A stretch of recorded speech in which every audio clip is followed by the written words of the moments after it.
سورہ الواقعہ میں جہاں تفصیل سے قیامت کا تذکرہ فرمایا تو وہاں فائنل مرحلے کا تذکرہ یوں فرمایا، ظاہر ہے دنیا کا معاملہ مکمل، برزخ کی زندگی مکمل، آخری درجہ حشر کا ہے، تو اس میں اللہ پاک نے ارشاد فرمایا وَكُنْتُمْ أَزْوَاجًا ثَلَاثَةً، کہ تم سب 3 گروہوں میں تقسیم کر دیے جاؤ گے۔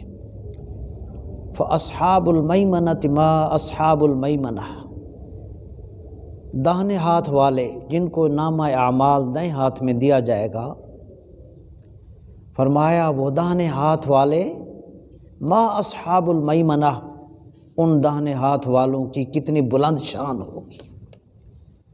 وہ اصحاب المشأمۃ، اور جن کو بائیں ہاتھ میں نامہ اعمال دیا جائے گا، ما اصحاب المشأمہ، ان بائیں ہاتھ والوں کی ذلت کس انتہا کی ہوگی۔ اللہ اکبر۔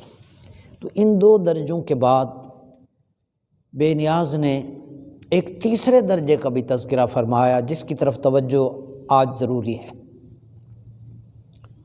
فرمایا والسابقون السابقون، ایک تیسرا گروہ بھی ہے۔ جنتی تو جنت میں حقدار ہو گئے، ایک تیسرا گروہ ہے انہی جنتی لوگوں میں، اور تیسرا گروہ ہر کار خیر میں آگے رہنے والوں کا ہے۔